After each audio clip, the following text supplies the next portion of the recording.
What's that one copywriting rule that has followed you through the years? I think for me, it's writing in a sequence manner.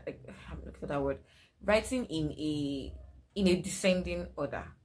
So here's what I mean: putting the most important thing first, and then the less important one, down to the city.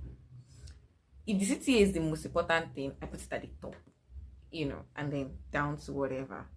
And I think that what influences this, one of the things that influences this is, I've said it before, I studied mass comm.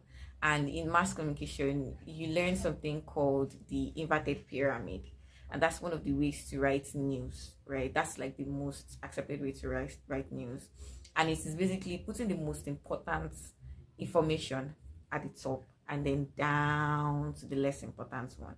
So check out news stories out there. You will notice that they usually, even from the headline is usually the most important one, yeah, and then down to the first sentence, which is what we call the lead, yeah, down to the last sentence, right? So it's from the most important down to the less important, and I think that was one of those things that just followed me through the years. Chike, whenever I want to write any copy, I just think about the most important thing. Yeah. So for example, the headline copy of a web page. Yeah, I'm thinking, okay, what's the most important thing that these guys need to know? What's the most important thing I want to use to draw these guys in, right?